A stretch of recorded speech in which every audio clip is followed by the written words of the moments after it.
Assalamualaikum warahmatullahi wabarakatuh. Nama saya Divian Rohmas dari kelas BK 2A reguler.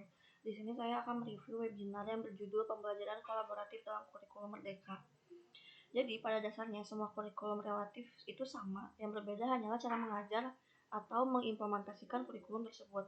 Dalam pembelajaran kolaboratif, kurikulum Merdeka ini digunakan istilah Angel Learning. Dalam metode pembelajaran ini dapat menyatukan beberapa siswa dan beberapa guru agar dapat menyelenggarakan pembelajaran sehingga tujuan yang diharapkan akan tercapai dengan kolaboratif learning tersebut.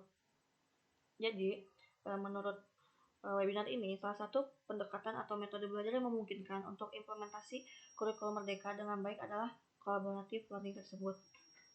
Terdapat juga dua materi yang dibahas di webinar tersebut. Yang pertama adalah pembelajaran digital.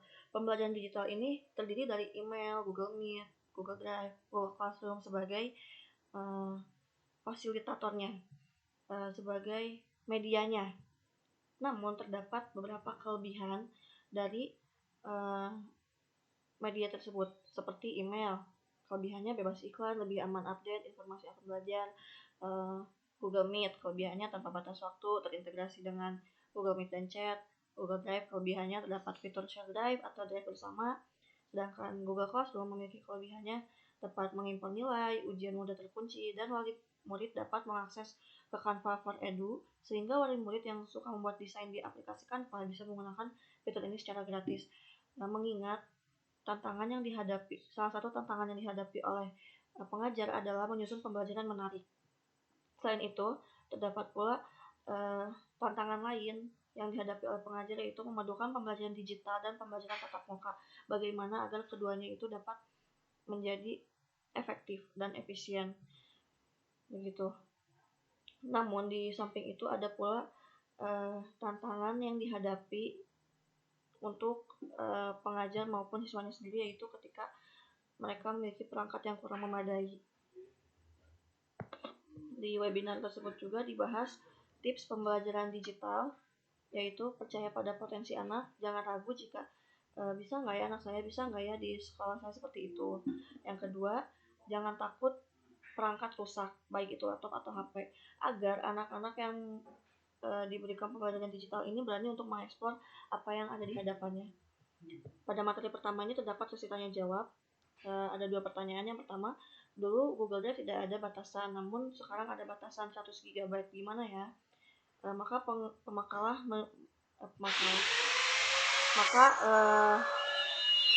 pemateri menjawab, saya sendiri kurang paham Ibu, karena itu kebijakan dari Kemendikbud. Yang saya ketahui hanya Google Drive sangat bermanfaat untuk efektivitas belajar. Pertanyaan kedua, berapa kali dalam sepekan menggunakan TIK seperti itu? Dijawab oleh pemateri, saya sangat kondisional, kalau tidak 2 minggu sekali atau seminggu sekali. Sebenarnya ada ekstrakurikuler TIK sehingga bisa dimanfaatkan dengan pembelajaran digital ini. Pemateri kedua yaitu tentang praktik pembelajaran numerasi kolaboratif lintas pembelajaran. Apa itu numerasi? Numerasi ada di mana-mana, tidak hanya dalam matematika. Saat seorang belanja atau melihat diskon itu termasuk numerasi. Saat memasak juga numerasi. Numerasi itu menurut saya terdapat di setiap kehidupan kita. Nah, mengapa numerasi ini dikaitkan dengan kurikulum Merdeka? Karena murid jenjang pendidikan SD sederajat paling memerlukan intervensi khusus dalam numerasi. Oleh karena itu, penting bagi kurikulum untuk mengimplementasikan program-program numerasi. Lalu dibahas pula pada webinar ini dampak rendahnya numerasi. Contohnya seperti kasus Binomo yang menelan 118 korban, kerugian 72,13 miliar, fenomena panik buying susu beruang, dan minyak goreng. Atau yang paling sering ditemukan adalah ketika ratusan mahasiswa atau mahasiswi terjebak pinjol dan lain-lain. Dari kasus tersebut bisa dibuktikan bahwa numerasi di Indonesia itu sangatlah rendah. Ketika seorang anak memiliki numerasi yang tinggi, maka dia pun memiliki kepercayaan yang tinggi, fleksibilitas tinggi, mampu mengambil risiko, dan mempunyai inisiatif yang tinggi. Selanjutnya dibahas pula bahwa pembelajaran numerasi ini tidak harus diajarkan di matematika. Numerasi juga terdapat dalam seni, dalam agama, dalam PPKN, bahkan dalam sosial.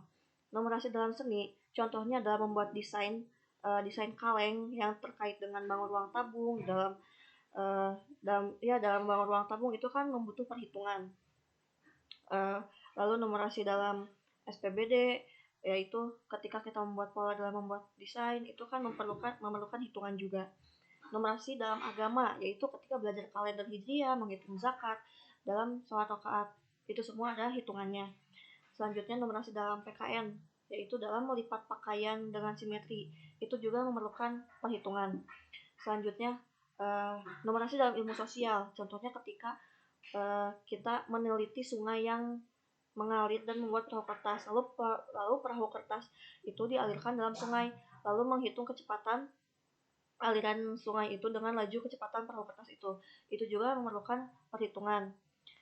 Dan terakhir, numerasi di dalam ilmu pengetahuan alam, yaitu contohnya ketika mengukur biji kacang hijau yang ditanam secara bersamaan, itu juga memerlukan hitungan. Sekian materi webinar yang dapat saya review. Mohon maaf banyak gangguan karena rumah saya sedang direnovasi. Mohon maaf juga atas kekurangannya. Wassalamualaikum warahmatullahi wabarakatuh.